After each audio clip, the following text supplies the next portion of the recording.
자, 6월 27일 오후 수업 이제는 시작하네요.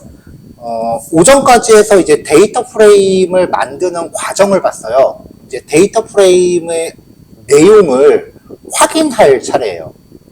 그래서 5번 파일은 데이터 프레임 확인하기라고 제목을 지어봤습니다.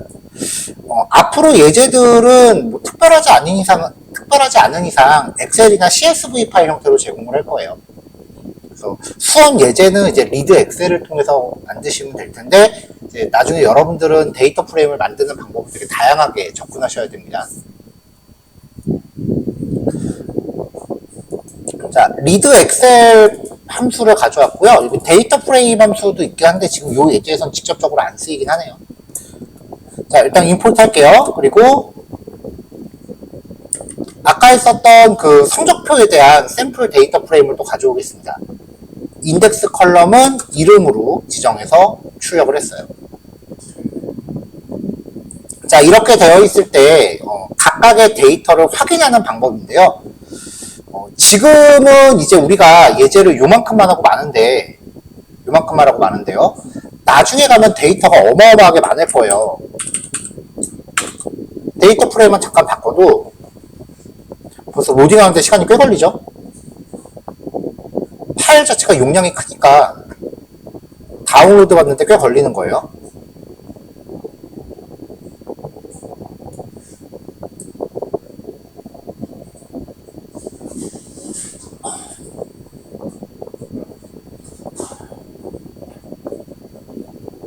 다운받다 잘렸다.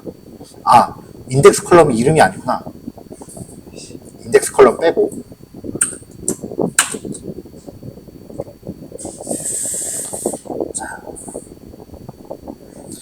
자, 데이터 프레임이 이제 이만큼 나와 있는데 쭉 보면은 11,988개 행의 컬럼이 20개래요. 이것도 작은 거예요, 양이. 되게 작은 거예요. 자, 이렇게 되면은 데이터 프레임이 만약에 전체가 다 출력됐다고 하면은 그것도 문제야. 어느 세월에 스크롤이래요. 그리고 주피터 자체가 여기 보시면은 네 번째 거에서 갑자기 11,983개를 뛰죠. 중간에 그 점점점에서 생략하잖아요. 한꺼번에 다 보여주질 않아요. 그러니까 그리고 이걸 사람이 일일이 눈으로 다 살펴볼 수도 없잖아요. 그러니까 이 데이터가 대충 어떻게 생겼겠구나라고 대략적으로 검토하는 과정이 필요해요. 자, 이제는 다시 마이스쿨로 바꿀게요. 스쿨로. 성적표 데이터를 바꿀게요. 자, 데이터 프레임.mdim이라고 하면은 데이터의 차원을 확인합니다. 지금 얘는 딱 봐도 2차원이죠. 그래서 결과값은 2라고 뜰 거예요. 그 다음에 쉐이프는 몇 행 몇 열인지를 확인하는 값이에요. 5행 6열짜리래요. 이렇게 해서 전체 데이터의 사이즈를 먼저 가늠하고 넘어갑니다. df.dtypes는 각 변수별로 데이터 타입을 확인합니다. 컬럼별로 데이터 타입이 뭔지 확인하는 거고요. 오브젝트라고 뜨는 거는 문자열이라고 보시면 돼요. 이것도 되게 중요해요. 데이터를 딱 로딩을 딱 했는데 숫자인 줄 알고 열심히 통계냈더니 결과가 이상해서 보니까 나중에 보니까 문자열이었더라. 그런 경우 꽤 빈번하게 있으니까 컬럼별로 데이터 타입 확인하는 것도 상당히 중요합니다. 자, 데이터 프레임의 이름을 지정하는 것. 데이터 프레임은 항상 열 우선이라고 했었죠. 그러니까 이게 행의 이름이 아니라 열의 이름이에요. 국어에 있는 값들만 쪼르륵 확인을 한 거고요. 국어 필드고 출력되는 데이터 타입은 int, 정수다라고 나오죠. 자, 이렇게 출력되는 형태의 타입을 확인해 보면 시리즈예요. 그러니까 데이터 프레임의 구조는요. 요거 하나하나가 다 시리즈예요. 이거 하나하나가 전부 다 시리즈로 되어 있는 거예요. 시리즈의 모음이 데이터 프레임입니다. 그럼 시리즈는 리스트로 나중에 변환할 수 있다라고 우리 오전 예제에서 봤었죠. 그러니까 하나의 컬럼 하나를 리스트로 변환해서 활용하는 것도 가능하다는 거예요.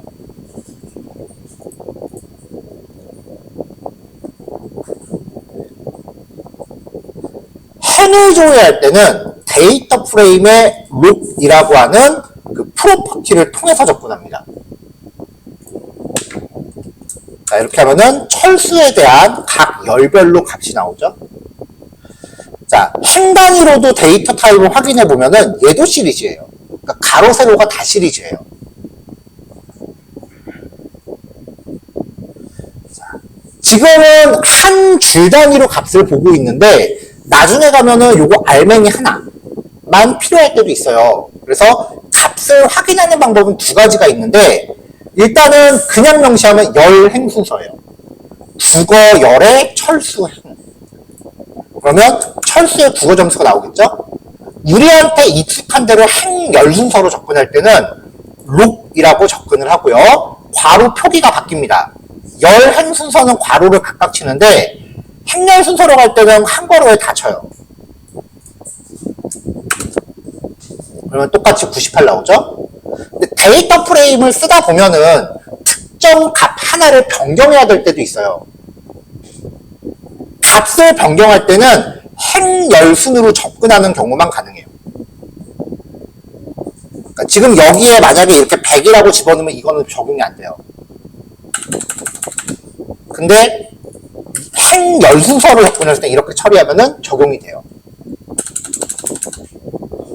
자, 이렇게 해서 값을 바꾼 다음에 출력을 하면 철수의 국어 점수가 100점으로 바뀌어 있죠. 자, 행이나 열 단위로 접근하는 방법이고요. 그 다음에 상위 n건을 확인합니다. 아까 2만 건 가까이 되는 것들 다 볼 수가 없으니까 상위 n개, 하위 n개를 보고서 중간에 대충 어떻겠구나라고 추측을 하는 거예요. 파라미터가 없으면 5개가 기본이에요. 근데 지금 원본 데이터가 5줄이니까 결과 변환이 없을 거 아니에요. 그래서 상위 2개, 헤드, 머리, 그 다음에 테일, 꼬리, 하위 n건. 이렇게 해서 상위 2건과 하위 n건을 찾아볼 수 있습니다. 자, 점수 같은 경우는 이건 숫자형이니까 별로 의미가 없는데 성별 같은 경우는 값이 딱 종류가 정해져 있죠. 보통 이런 거를 범주형이라고 불러요. 카테고리컬이라고 부르는데 얘네들 같은 경우는 통계를 낼 수 있는 통계가 어떤 식으로 가느냐, 종류별로 값이 몇 개인지, 남자가 몇 개인지, 여자가 몇 개인지, 이걸 빈도수라고 합니다. 자, 특정 열에 대한 데이터 빈도수는 밸류 카운트입니다. 처리하면은 남자 3건, 여자 2건 이렇게 나오는 거죠. 자, 이게 가장 기본적인 데이터 확인 방법들이에요. 자, 이제 C-1단원의 마지막 예제는 데이터 내보내기입니다. 엑셀 파일로 내보내는 거 이미 소개를 했었지만 몇 가지 부가적인 파라미터를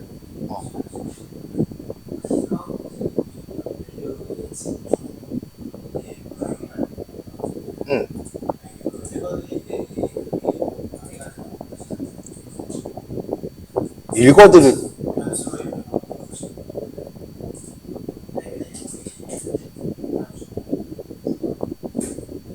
데이터 타입이 영향을 주느냐?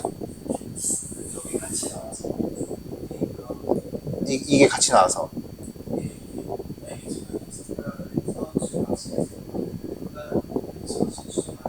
아, 그때 밑에 요거는 영향 없어요. 이거는 그냥 부가정보 출력되는 거지. 뭐 K는 한 다음에 프린트 K 이렇게 하면은 똑같구나 출력 결과. 밑에 나오는 건 별로 영향 없어요. 자, 데이터 내보내기요. 엑셀로 내보내는 걸 이미 해봤었는데 몇 가지 부가적인 파라미터를 소개하려고 만든 예제예요. 이건 짧아요. 그래서 지금 같이 진행할게요. 자, 리드 엑셀 함수 다시 가져오고 그 다음에 아까랑 똑같은 데이터 로딩했습니다. 이걸 이대로 다시 엑셀이나 CSV로 저장을 할게요. 원래는 뭔가 가공을 좀 한 다음에 저장을 하겠지만, 자, 가장 기본적인 거 데이터 프레임.toXL 여태까지 우리가 썼던 방법이죠. 자, 그럼 여기 1.xlsx 파일이 저장이 될 거예요. 자, 그럼 이제 이거 여태까지는 우리가 폴더 들어가서 엑셀로 지금 열었잖아요. 귀찮죠? 자, 비주얼 스튜디오 코드에서 결과 확인을 위해서 엑셀 뷰어라는 익스텐션을 설치하시면 돼요. 엑셀 뷰어라고 하는 익스텐션을 설치하면은 엑셀 파일을 그냥 엽니다, 이렇게. 대신에 수정도 되나? 수정되는 게 저장되는지, 저장도 되네. 편집도 되네요. 맨날 진짜 이름 그대로 뷰어로만 써갖고. 자, 이제 파라미터입니다. 2.xlx. 자, 지금 저장할 때 보면은 인덱스도 같이 저장됐어요. 그쵸?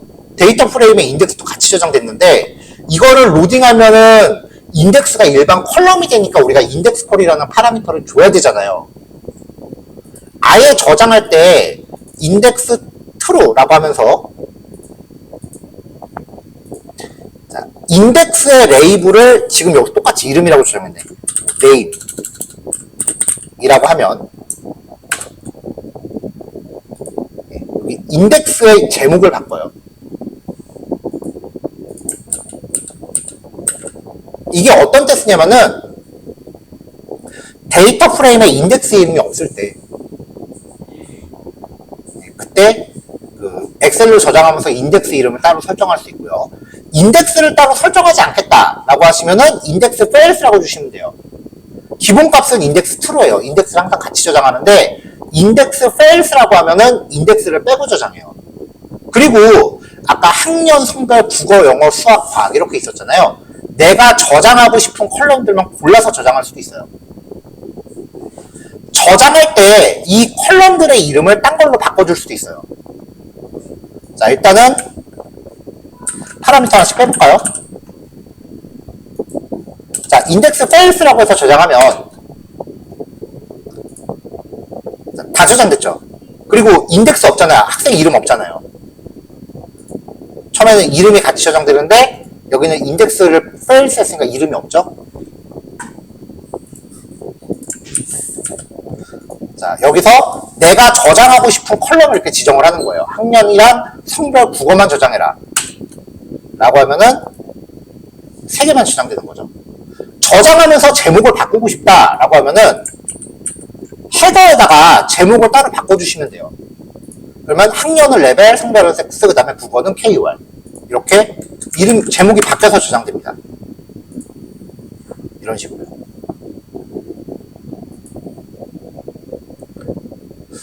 도대체 컬럼 이름 바꾸고 뭐 그런 게 뭔 소용인가 그럴 수도 있는데 실무에서 통용되는 데이터들은요 여러분들이 알아보기 쉽게 컬럼 이름 같은 게 설정되질 않아요. 이상한 암호문처럼 설정이 돼요.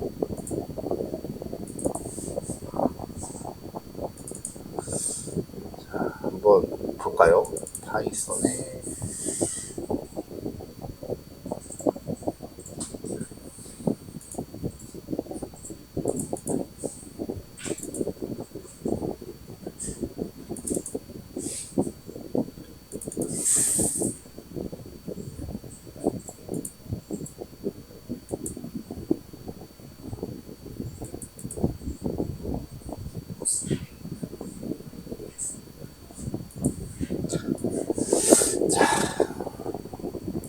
아까 제가 데이터 다 받으면 300메가 정도 될 거라고 했는데 미안해요. 압축해서 960메가네요.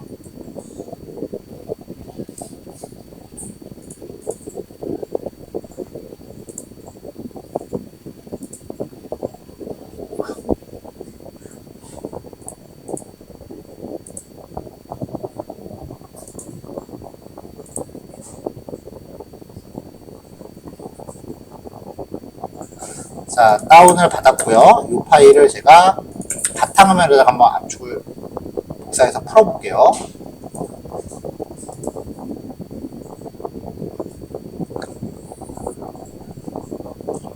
머신러닝 학습 데이터들도 같이 있어서 용량이 좀 커요.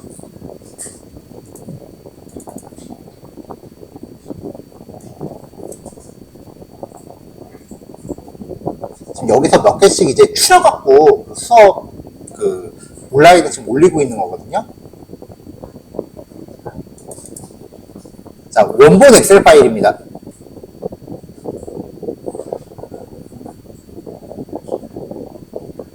엄청 오래 걸리죠, 지금.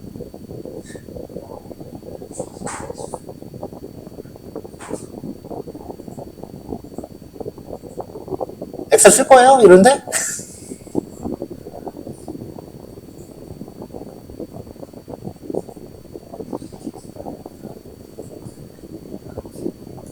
자, 실제 보는 데이터들은요, 필드 이름이 다 이런 식이에요. 그냥은 못 알아봐요.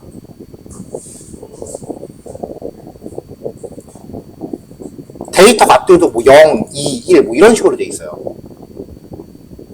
그래서 이거를 해석하기 위한 별도의 표가 제공이 돼요. 보통 이런 식으로. 변수 1은 뭐다? 이거는 성별이다. 1은 남자고 2는 여자래요. 데이터가 이런 식으로 제공되기 때문에 값을 가공하는 건 되게 중요해요.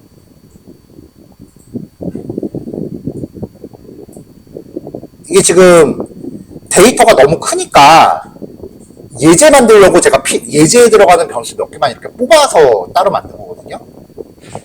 이거의 원본이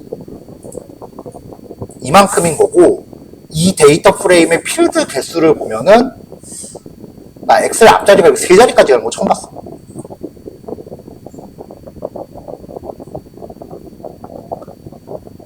한두 끝도 없이 가죠. 여기까지. 그럼 각각의 컬럼 이름이 있다위야. H13-29 다 이런 식이에요. 이게 무슨 의미인지 알려면은 봤는데도 오래 걸리네. 이게 무슨 의미인지 알려면은 이렇게 만들어진 표가 제공이 돼야 된다고요.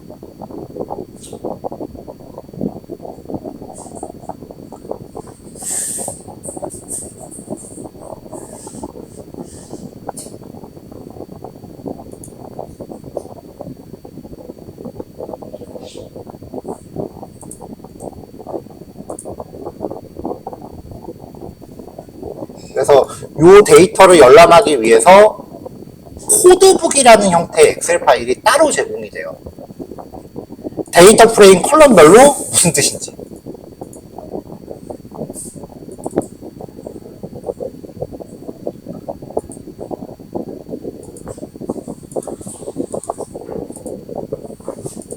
자, 얘를 보면은 자, 뭐 비경제 활동 사유, 근로계약의 유무, 근로직 관상 고용홍택, 가구원 번호, 근로능력 정도 뭐 이런 별의별 데이터가 다 있어요. 국민연금 보험료 납부 여부, 국민연금 보험료 내지 않는 이유, 이런 게 데이터입니다. 실제.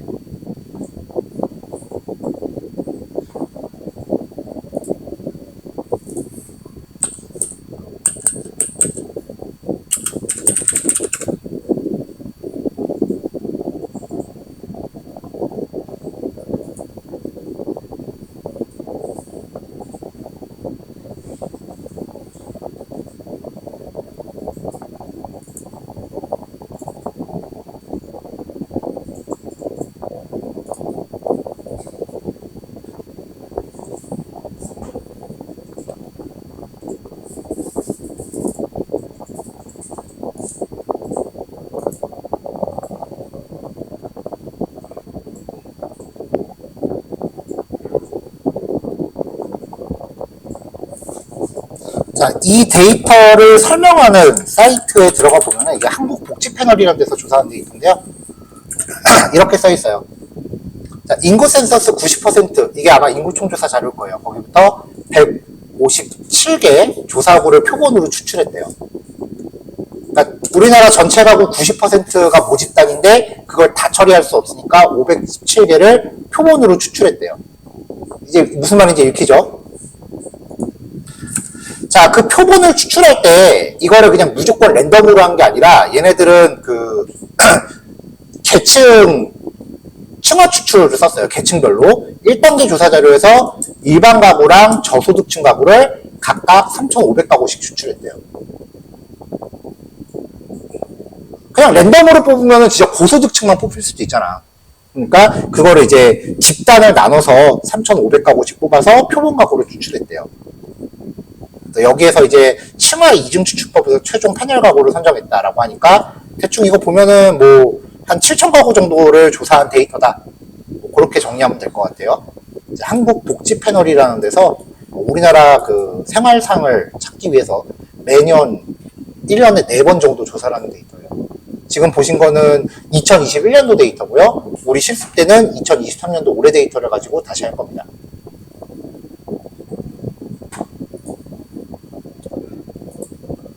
근데 처음부터 데이터 프레임 변수 이름이 이렇게 나오면 이제 멘붕인 거죠.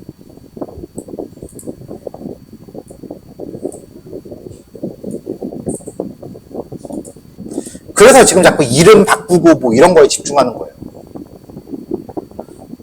자, 엑셀 내보내기까지 봤고요. 그 다음 CSV 내보내기입니다. CSV는 toCSV라는 함수를 쓰시면 되고요. 인코딩을 설정하는 거 외에는 엑셀 파일 내보내는 거하고 동일해요. 자, 우리 CSV 처리할 때 인코딩을 EUC-KR로 했잖아요. 만약에 이 CSV 파일을 엑셀로 열 거면 EUC-KR로 하셔야 돼요. 근데 CSV의 원래 형식은 텍스트 파일이잖아요. 굳이 나는 엑셀로 이거 안 열 거다라고 하시면은 굳이 EUC-KR로 할 필요는 없어요. EUC-KR 하면 저장했을 때 1.CSV 생기는데 비주얼 스튜디오는 또 얘를 못 열어요. 전에 비주얼 스튜디오는 그 CSV밖에 처리 못한다 그랬죠. 그래서 비주얼 스튜디오를 열 거면은 UTF-8로 하셔야죠. 그러면 CSV도 열리죠. 그러니까 여기 인코딩을 EUC-KR 할지 UTF-8로 할지 여러분들 편의에 따라 결정하세요. 자, 파라미터 인코딩 설정하는 것 빼고 똑같아요. 인덱스 설정. 그래서 2.CSV 여기 이름 같이 저장됐고요. 그 다음에 3.CSV 인덱스 지정하고 인덱스 안 저장했고요. 컬럼이랑 헤더 아까랑 똑같이 했습니다. 그러면 3.CSV 생성이 되죠. 자, 이건 별로 부담 안 되죠? 파라미터들이니까 이거는 그때그때 찾아보면서 그냥 골라서 쓰실 수 있으면 돼요. 뭐 이런 거를 일일이 파라미터를 다 외울 필요는 없고.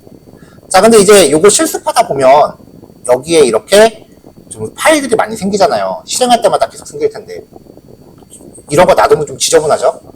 그래서 밑에는 그냥 재미예요. 자, OS 패키지 간만에 나왔고요. 글로 패키지 나왔습니다. 글로 패키지는 파일의 이름을 이렇게 검색할 수 있었죠. 패턴으로. 자, 그래서 자, XLS 파일이랑 그 다음에 CSV 파일을 전부 다 리스트로 반환받아서 두 개의 리스트를 병합했어요.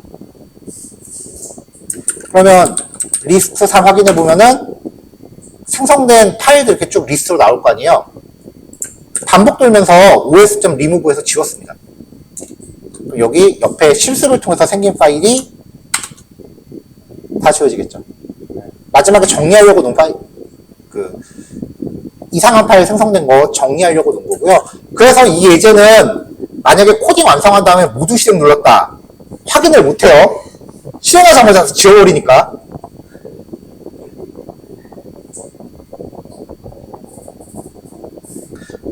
데이터 분석 코드는 일반 프로그래밍은 코딩 열심히 한 다음에 실행하면 걔네가 한꺼번에 유기적으로 돌아가요. 근데 데이터 분석용 코드는 서술하는 느낌이라 그랬잖아요. 블록 하나 실행한 다음에 결과 확인하고 다음 블록을 앞의 결과에 맞춰서 코딩해야 돼요. 그래서 모두 실행하는 게 그렇게 좋은 습관은 아니에요. 이거는 뭐 껐다 켰을 때만 하는 거지. 앞의 결과를 계속해서 이렇게 짚어가면서 보셔야 돼요. 그래서 이 코드까지 만약에 실습했다라고 하면 이 코드를 모두 실행하면은 왜 안 생겨요? 이런 질문 하지 맙시다. 요거 불편하면 요 코드는 이제 안 하셔도 되고요.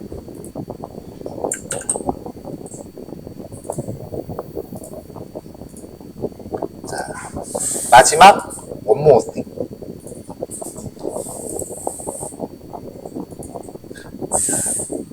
설명을 제가 24분밖에 안 했어요, 지금.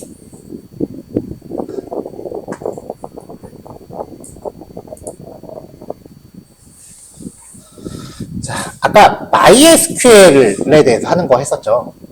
MySQL. 자, 우리가 일반적으로 인터넷으로 웹서핑을 한다고 치면 웹서핑을 할 때 네이버가 가동되는 컴퓨터가 지금 강의실 안에 있는 거 아니죠. 어디엔가 모르는 원격지에 있죠. 그렇죠? 그래서 네이버가 있으면 인터넷을 통해서 우리가 내 PC에서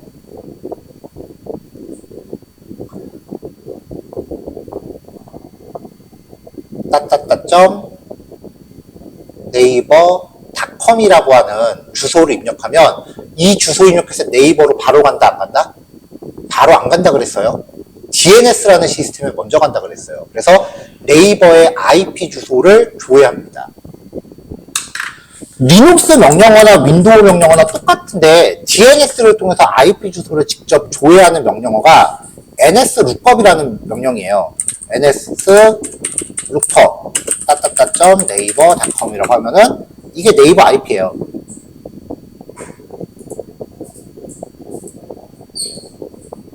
그러니까 이 IP 주소를 브라우저에 치면은 네이버 가요. 이게 네이버 진짜 주소야. 근데 이걸 사람이 외우기가 쉽으니까 좀 외우기 쉽게 이런 문장 형태로 바꾼 거예요. 그러니까 컴퓨터 간의 네트워킹을 할 때 내가 어딘가에 접속하고 싶다라고 하면은 IP 주소를 알 수 있으면은 해당 컴퓨터에 접속이 가능하다는 얘기예요. 이게 1번. 오케이?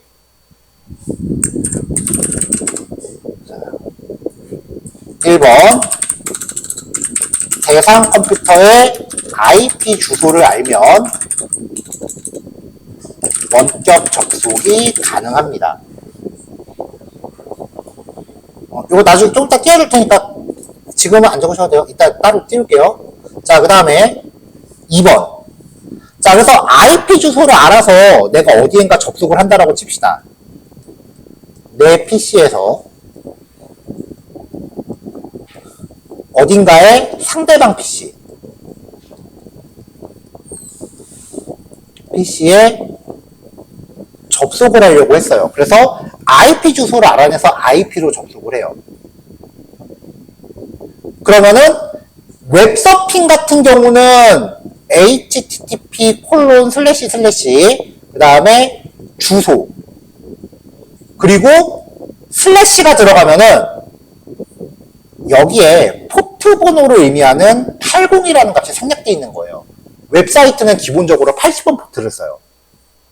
근데 웹사이트는 워낙에 불특정 다수가 접속하는 거니까 웹브라우저가 포트 번호를 입력 안 하면 80이라고 그냥 자동으로 인식을 해요. 이게 이제 포트예요. 포트 번호라는 거는 이 컴퓨터에 있는 문이라고 그랬죠. 이게 약 0번부터 65,000 몇 가지 있어요. 그 중에 80번이라는 포트로 들어가면은 이 80번 포트에 여러분들이 만든 그 장고 웹사이트가 있는 거였어요. 그럼 오늘 자, 어떤 분들은 3306으로 접속을 했고요. 어떤 분들은 3406으로 접속을 했어요. 지금 이 3306이나 3406이라고 접속을 한 거는요, 여러분 PC 윈도우 깔려있죠, 지금. 윈도우 포트예요. 그래서 윈도우 컴퓨터에 3306 혹은 3406으로 접속을 한 거고요. 여러분들 설정에 따라 여기 들어가면 여기에 도커가 있어요.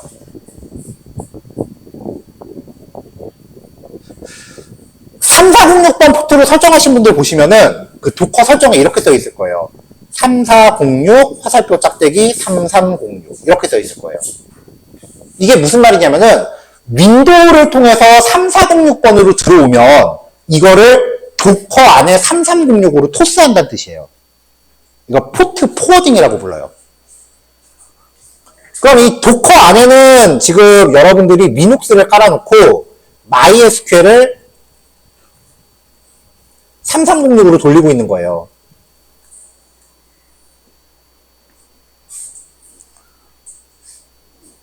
이 그림 이해돼요? 근데 윈도우는 기본적으로 이 관문에다 외부에서 들어오는 이 관문에다 잠가 놓는다 그랬었어요. 그걸 우리는 방화벽이라고 합니다. 방화벽으로 이게 다 잠겨 있어요. 그럼 내가 설정으로 이 3406번 문을 연다면, 내 컴퓨터의 문을 연다면, 그러면 내 컴퓨터의 IP 주소를 알고 있는 사람은 내 컴퓨터로 들어올 수가 있습니다. 이해되세요?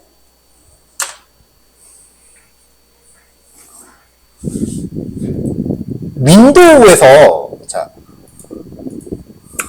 2번. 윈도우에 도커를 설치한 경우, 윈도우에 접속한 포트를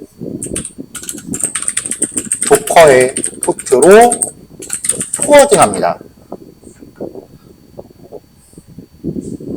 그래서 3번 윈도우즈에서 해당 포트를 열면, 이게 방화벽 해제예요. 열면 외부에서 내 도커 안에 접속이 가능해져요.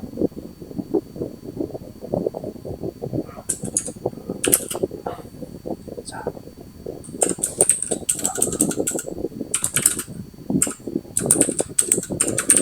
IP 확인 방법은요, 윈도우즈는 명령 프롬프트에서 IP 콤피그고요, 맥이나 리눅스는 IF 콤피그입니다.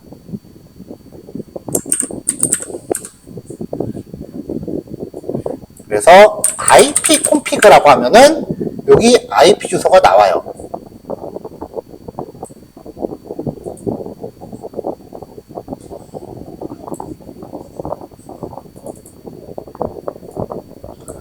그러면 우리 수업 예제를 이제 누군가 컴퓨터에서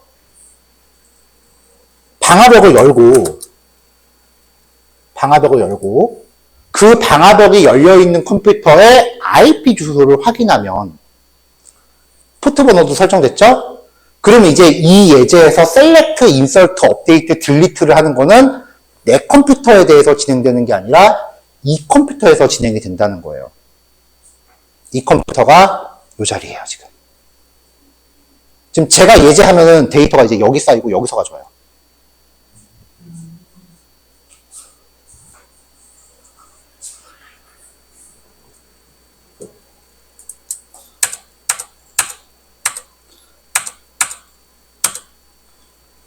요게 아까 제가 넣은 거고요.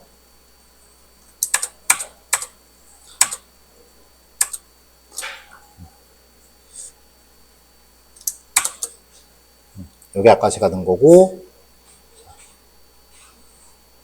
자, 지금 크리에이터 데이터 6월 15일이라고 돼 있어요. 그죠? 데이터 인설트가 전월자에 있다는 걸 전월자에 저는 여기 없었어요.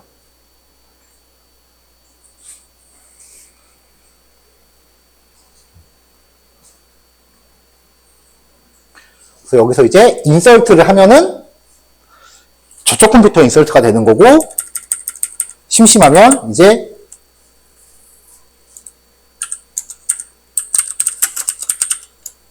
이런 걸 해봐도 되겠죠.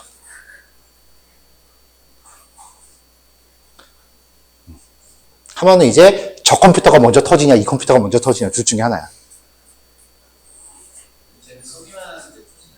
응? 아마 얘가 터지기 전에 저쪽에서 먼저 그 타임아웃으로 접속 차단할 거예요.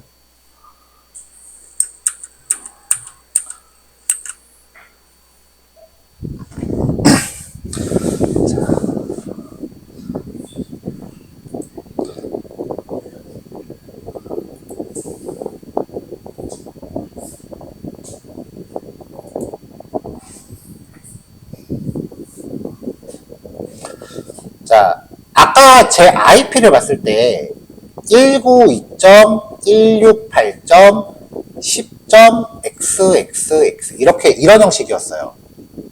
192.168로 시작하는 IP 주소들의 특징이 있어요. 자, 자, 지금 이게 숫자 값들이 지금 각 자리마다 0부터 255까지의 자리거든요. 그럼 결국은 언젠가는 제한이 된다는 얘기잖아요. 근데 이 주소 체계를 전 세계가 다 공유하는 주소 체계예요. 그러니까 국가별로 대역이 나눠져 있어요. 그러니까 우리나라에서 쓰는 대역이 일부밖에 안 돼요. 뭐 군사용도 있고 뭐 학술용 IP 대역 이렇게 주소가 다 나눠져 있는데, 근데 요즘 디바이스들 되게 많잖아요. 근데 주소는 제한돼 있잖아. 그럼 컴퓨터 전원 먼저 키는 사람이 임자네. 자, 주소 체계가 이렇게 제한적이 돼 있고, IP 주소 하나당 컴퓨터 한 대예요. 근데 여러분들 집에 컴퓨터 하나만 있어요? 이 네트워크를 할 수 있는 장비가 컴퓨터 하나만 있어요? 그러면 여러분들 근데 인터넷 가입할 때 장비 수대로 가입하나요? 안 하죠. 그러면 이제 여러분들 집에서 가장 먼저 그 인터넷 회선이 연결되는 장비는 뭐예요? 공유기지. 외부에서 회선이 들어오면 이거 공유기했겠잖아요. 아파트 사시는 분들은 모를 수도 있어. 아파트 사시는 분들은 와이파이 설정할 게 아니면은, 요즘 아파트는 그냥 아파트 집 자체에 그 배전함 있죠? 그 안에 공유기가 박혀 있어서 아파트 벽 보면 랜선 상권들 여기저기 있잖아요. 집 안에서 다 공유기가 들어온 거야, 이미.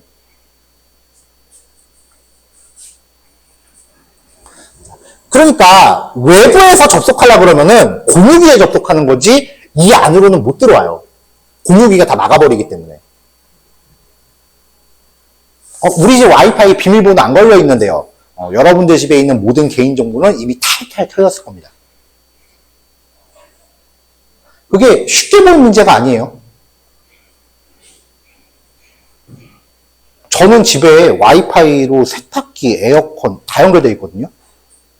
그래서 밖에서 스마트폰으로 집에 들어갈 때 진짜 에어컨 켜놓고 들어가고, 그 세탁기 다 돌렸다고 알림 오면은, 그, 건조기 버튼 누르고 막 밖에서 다 해요. 근데 이게 외부에서 다 들어갈 수 있다. 그럼 우리 집 가전제품을 누군가 다 건드린다는 얘기야. 심지어는 집안에 CCTV, 가정용 CCTV 같은 거 설치하는 경우도 있잖아요. 그런 게, 공유기 비밀번호 설정 안 했다? CCTV를 뭐하러 놔? 뭐 버라이어티 찍어요? 그렇잖아. 우리 집 모든 상황을 그냥 멀티캐스팅 하는 거야. 공유기 비밀번호 꼭 거세요.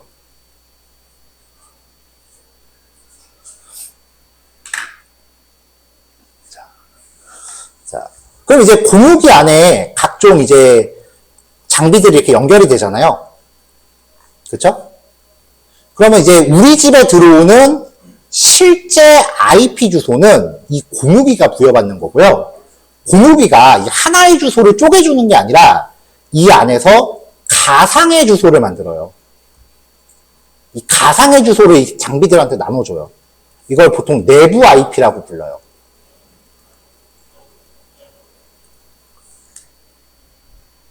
같은 공유기에 연결되어 있는 장비들끼리는 얘네들끼리는 서로 접속이 됩니다.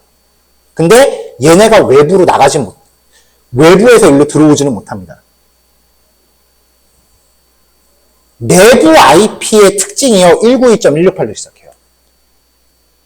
IP 주소가 192.168로 시작했다. 그거는 분명히 공유기가 하나 있는 겁니다. 그리고 IP 주소 앞에 세 자리가 같은 애들은요. 같은 공유기에 물려있는 거기 때문에 끼리끼리 접속이 돼요. 그러니까 지금 여기에 데스크탑 쓰시는 분들은 IP 주소 확인하면 다 이걸 거예요. 그분들은 방화벽만 세팅하면 서로 상호 접속이 다 돼요. 근데 보통 이제 이런 학원들 같은 데 보면은, 학원이나 사무실 같은 데 보면은, 메인 공유기를 하나 물려서 데스크탑에 이렇게 유선으로 연결을 해요. 그리고 공유기 안에 공유기를 하나 또 걸어요. 유선으로. 왜냐면 이거는 외부에서 들어오는 거고, 공유기에 공유기를 또 걸어서 여기에는 와이파이용으로 써요. 여기에 걸려있는 건 이제 노트북들이겠죠. 자, 이쪽은 데스크탑, 이쪽은 노트북. 그러면 데스크탑에서 여기로 들어올 수 있다 없다? 없다. 그래서 만약에 이거를 서로 연동을 한다. 나중에 여러분들이 뭐 프로젝트를 하면서 서로 연동을 한다라고 하면은 데스크탑 쓰시는 분하고 노트북 쓰시는 분이 한 조다. 그럼 서로 데이터 공유하기가 빡셀 거예요. 카톡 말고는 방법이 없어요. 노트북끼리 한다. 그러면 오늘 보여드린 것처럼 상호 접속이 될 거고요. 데스크탑끼리 한다. 그러면 상호 접속이 될 거고요. 그럼 방화벽은 어떻게 하냐? 이거는 사실 별로 어려운 기술도 아니기 때문에 인터넷 검색하면 쎄습니다.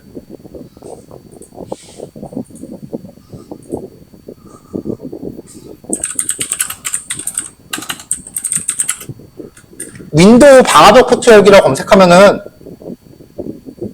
되게 많이 나와요. 나중에 이제 이런 거 한번 이제 확인해 보시면 되고요. 지금 한번 보여드리면 윈도우 폴더 메뉴 보면은 왼쪽에 네트워크라고 있어요.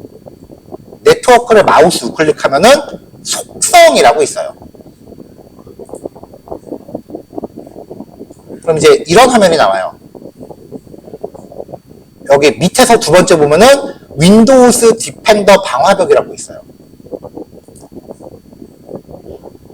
그걸 클릭하면 이제 이런 화면이 나오는데 여기서 이제 고급 설정으로 들어갑니다.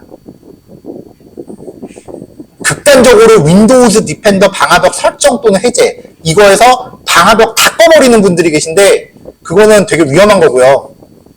고급 설정으로 들어가세요. 그럼 이제 이런 창이 나오거든요. 여기에서 밖에서 안으로 들어오는 거니까 인바운드 규칙. 여기 이제 각종 프로그램들이 쭉 깔려 있는 거예요. 얘네들이 지금 그 방화벽을 열어놓은 프로그램들이에요. 자, 여기다가 오른쪽 끝에 보면 새 규칙이라고 있습니다. 자, 지금 내가 하려는 거는 포트 번호로 열려는 거예요.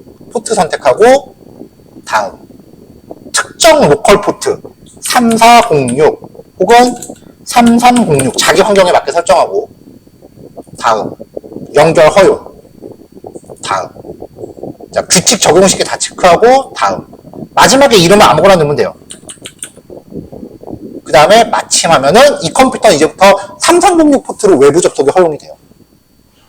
외부에서 지금 제 컴퓨터로 들어오는 게 돼요. 윈도우는 이렇게 특정 포트 번호 하나만 65,000개의 문 중에 딱 하나의 문만 골라서 열 수 있거든요. 근데 맥은 이런 게 없어요. 맥은 되게 극단적이야. 65,000개 다 열든지 다 닫던지야.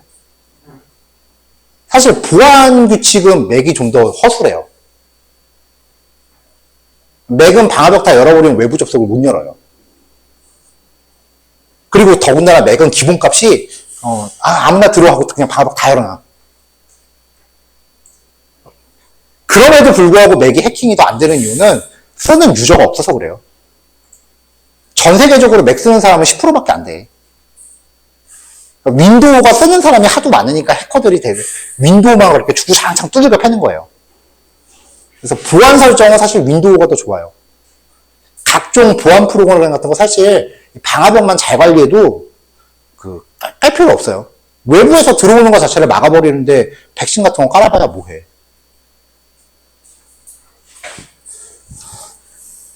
근데 이제 프로그램 같은 거를 내가 윈도우에 막 깔다 보면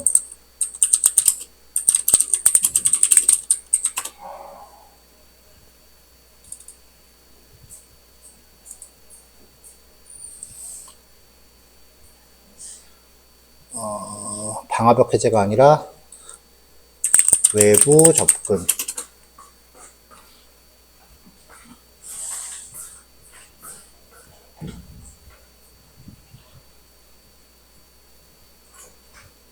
윈도우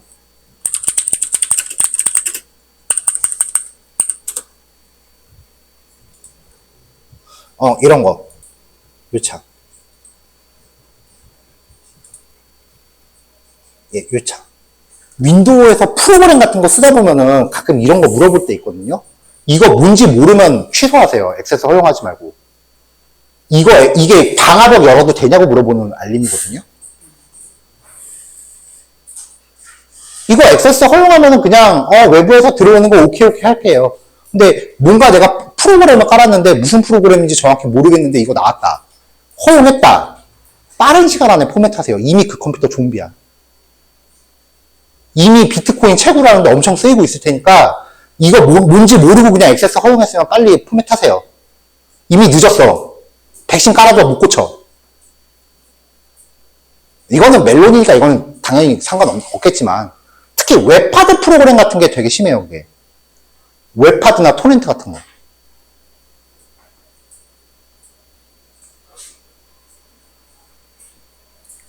그 토렌트라는 프로그램 아시죠? 보통 이제 파일 공유 같은 거 아니면 웹하드 같은 거. 웹하드 같은 걸 쓰더라도 이제 파일을 다운받기 위해서 내가 뭔가 프로그램을 깔고 시작을 하는데 그거 깔고 나면 항상 방어를 연다고 해요. 그 웹하드의 원리가 제가 웹하드라고 칩시다. 저한테 최신 영화가 하나 올라왔어요. 이걸 누군가 다운받았어. 다른 사람이 또 다운받으면 나한테 다운받아가는 게 아니에요. 여기서 다운받아가요. 저한테 최신 영화가 있는데 이쪽에서 다운을 받았다. 그럼 영화 파일이 나한테도 있지만 여기도 있을 거 아니에요. 그럼 다음 접속자는 여기서 받아가요. 그 다음에 누군가 또 받으면 이 두 대에서 반씩 쪼개서 받아가요. 이게 토렌트 원리예요. 이게 컴퓨터공학 쪽에서 박사학위 논문까지 나온 얘기야. 이게 사실 클라우드의 그 시초가 된 개념이기도 한데 그 파일의 다운로드를 서로 품앗이 하는 거지. 만약에 내가 이거 허용했다. 이미 그렇게 쓰이고 있습니다. 그 컴퓨터는. 진짜 빨리 포맷하세요. 하드디스크 삭습니다. 컴퓨터가 제일 많이 그 수명에 영향을 주는 게 하드디스크 입출력이에요. 그러니까 내 컴퓨터에 저장되어 있는 파일을 이제 긁어가기 때문에 그 하드디스크가 뭔가 계속 읽히는 거야. 컴퓨터 속도는 속도대로 느려지고 네트워크 대역폭은 대역폭대로 쓰고 전기세는 전기세대로 나가요. 발열은 발열대로 생기고. 그게 과연 내 컴퓨터에서 영화만 가져간다고 장담할 수 있을까? 여러분들의 개인정보가 담긴 파일들도 이미 날아갔을 겁니다. 이것만 허용 안 하고 취소해도 V3나 번호 깔 필요가 없어요, 사실은. 두 달 전인가? 큰 이슈 있었잖아요.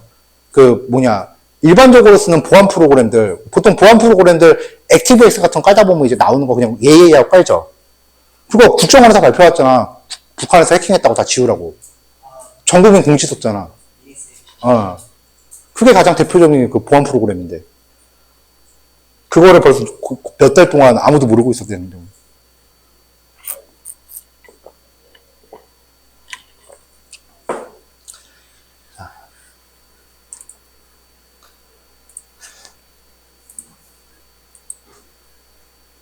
메모장. 자, MySQL 외부 접속 설정하는 거 했고요.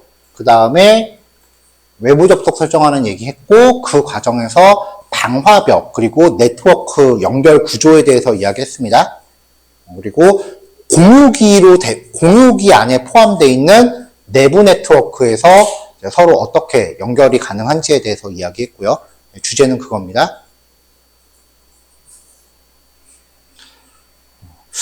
원래 이 타이밍에서 이제 그 과제가 나가야 되는데 생각해보니까 조를 안 짰더라고. 그래서 과제는 이번 과제는 개인전으로 해야 될 것 같은데요.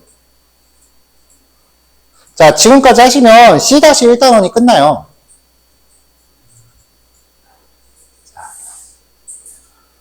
자, 각자 관심 있는 주제를 하나 정하시고요.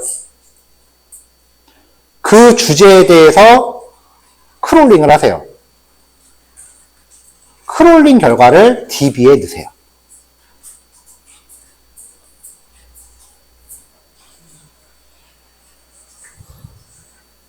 그리고 작업 과정에 대해서 최종 보고서를 제출하시면 됩니다. 보고서 목차는 오늘 수업 끝나기 전에 제가 드릴 거예요. 일단은 내일 오후까지 생각할게요. 일단 오늘은 남은 수업 시간은 요거 실습하면 마무리 될 것 같고 내일 그거 진행할 거예요. 자, 지금 내드린 과제는 저번에도 한번 이야기했었지만,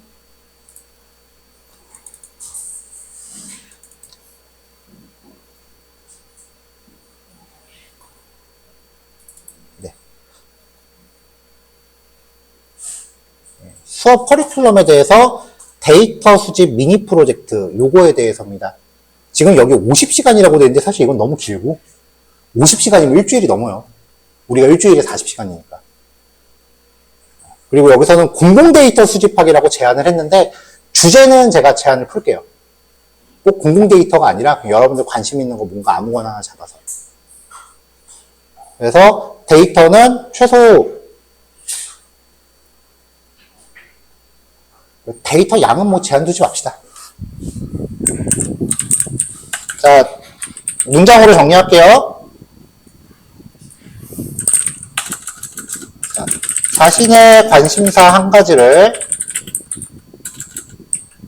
정하고 그 관심사가 표현된 웹사이트를 2곳 이상 찾은 후 각 사이트로부터 데이터를 수집하여 하나의 데이터베이스 테이블에 저장하시오.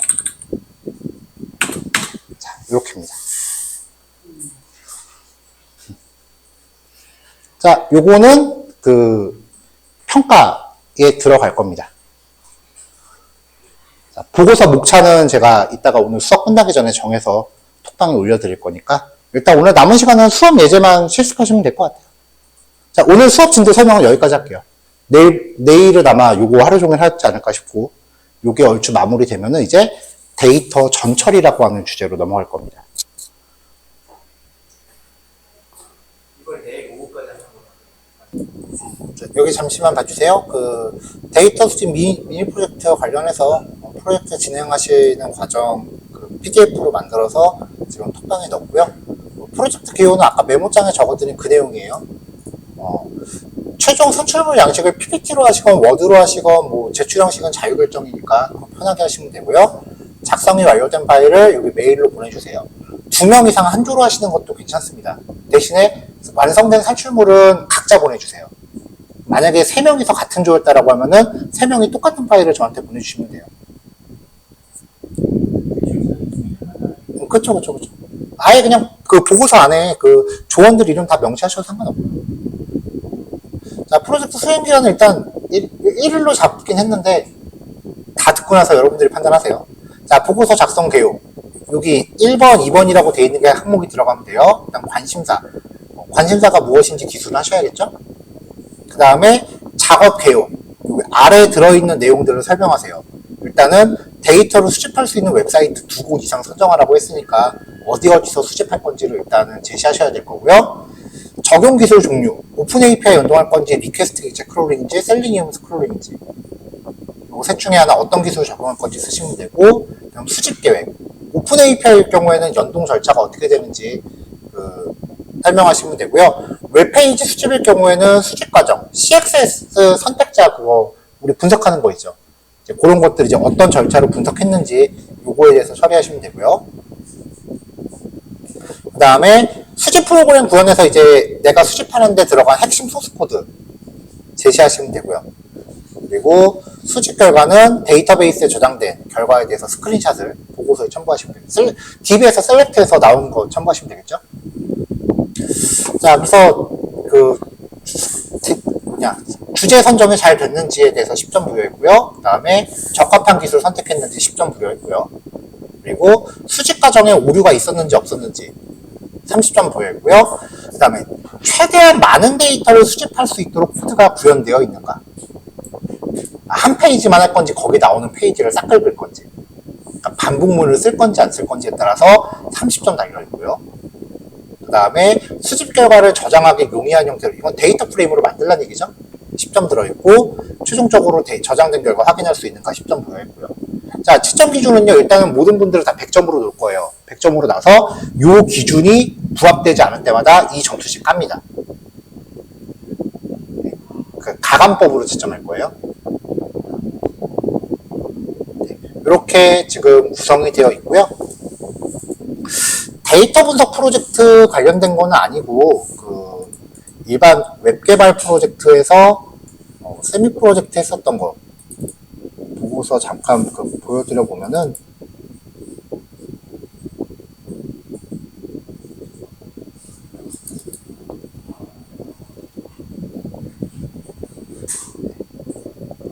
이렇게 했을 때 목차 이렇게 들어가 있고, 그 다음에 뭐 어떤 사이트를 이건 이제 웹사이트 개발 과정이에요. 뭐 이런 거 만들 거고, 그 다음에 어떤 절차로 구현을 했고,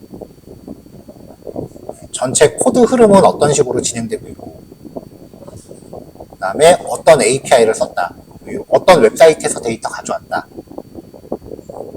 그 다음에 구현 절차들, 구현 절차를 위해서 오픈 API 키 뭐 이런 식으로 받았다고요. 이거는 핵심 코드들. 그냥 구현하시면 스크린샷 떠갖고 넣으시면 돼요. 대신에 글자는 알아볼 수 있게끔 너무 조그맣게 넣지 말고요.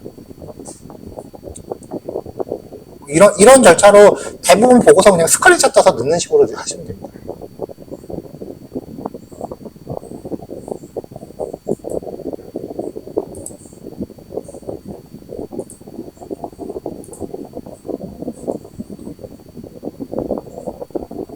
자, 다시 물어볼게요. 하루면 될까요?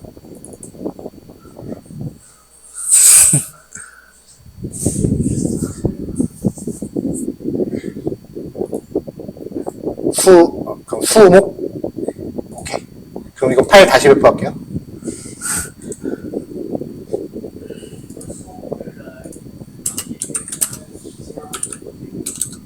네.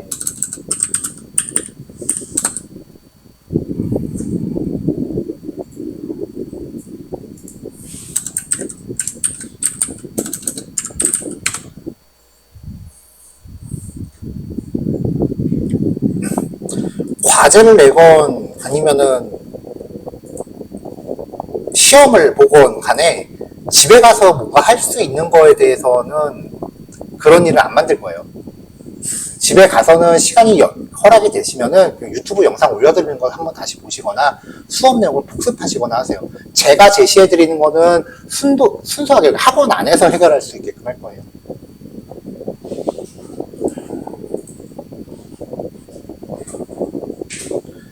자, 그리고 파일 다시. 자, 파일 다시 올렸어요? 자, 녹화 이제 끄겠습니다.